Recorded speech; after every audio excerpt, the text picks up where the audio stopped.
Fotografi Maltin u mill-Irlanda iltaqgħu flimkien biex jipprattikaw l-arti tar-ritratti u l-fotografija ta' triq, il-pajsaġġ, l-arkitettura u n-natura. F'din ir-rokna nittawlu minn ġolentijiet differenti sabiex inwasslulkom aktar tarif dwar l-attivitajiet tas-Soċjetà Fotografika ta' Malta.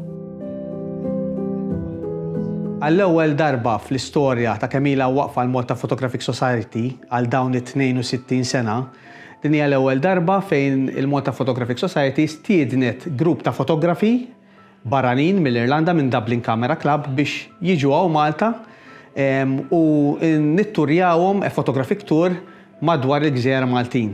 Kollox hawn 17 il-fotografu.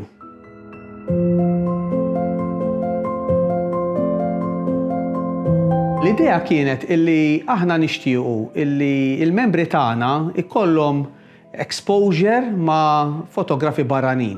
Il-fatt illi qed tagħmel networking, il-fatt illi inti qed tagħmel bridges ma' fotografi internazzjonali, dikatejn ħafna biex il-fotografi lokali ikunu jistgħu jaqsmu l-ideat tagħhom u jitalmu minn fotografi oħrajn. L-idea funnily enough ġiet propju fi żmien il-COVID. Mill-COVID ħarġu ħafna affarijiet tajbin għalkemm inħarsu liha b'mod negattiv. Il-fatt li dak iż-żmien aħna konna magħluqin kulħadd qiegħed id-dar u bdejna nittrażmettu online grazzi għal Vince Piscopo wieħed mill-membri li ħareġ b'idea li nibdew niltaqgħu through Zoom. U through Zoom aħna stajna nistiednu fotografi internazzjonali biex jagħmlu n-talks tagħhom. U bdew deħlin anke membri minn pajjiżi differenti fosthom anke mill-Irlanda.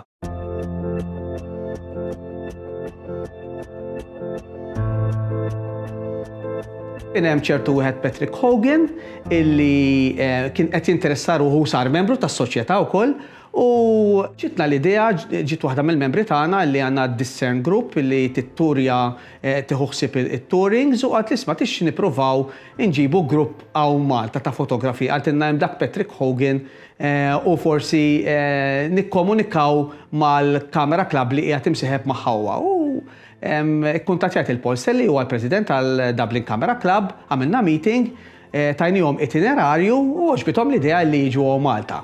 Fil-fatt bħalissa anke għaddejjin b'negozjati magħhom sabiex din il-ħaġa ma tispiċċax hawnhekk, imma nagħmlu pass il qudiem u nibdew nikkollaboraw bejnietna biex dak li jafu huma jaqsmuh magħna u dak li nafu aħna naqsmuh magħhom. The first time that this society is organizing a photographic tour to a foreign club in Malta.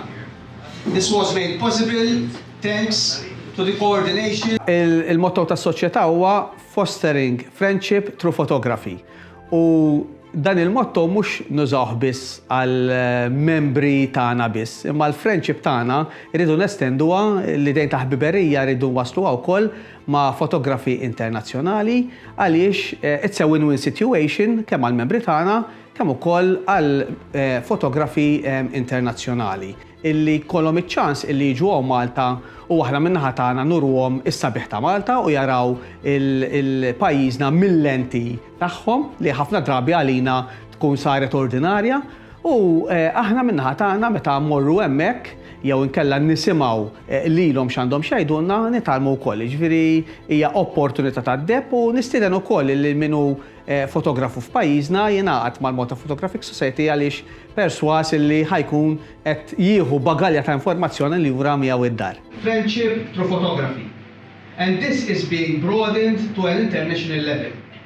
We want to build bridges. Aħna bħala soċjetà kull nhar ta' ħamis nagħmlu laqat lill membri tagħna tkun on a weekly basis. Illum il-17 il-fotografu Irlandiż ingħaqdu magħna lejl għandna Judging Night, stidinna wkoll lill-President tagħhom biex ikun fuq il-Judging Panel u hekk ħajkonna l-opportunità li jkollna ġurija internazzjonali u professjonali sabiex jiġġaġġjaw ix-xogħlijiet li għandna esposti. Fil-fatt għandna 11 il-panel, il-kategorija tal-lum hija Color Prints Architecture u perswas li l-membri tagħna li sottomettew ix-xogħlijiet tagħhom ħajkollhom ukoll feedback minn xi ħadd li huwa internazzjonali jmur jiġġaġġjaw ukoll f'pajjiżi oħrajn.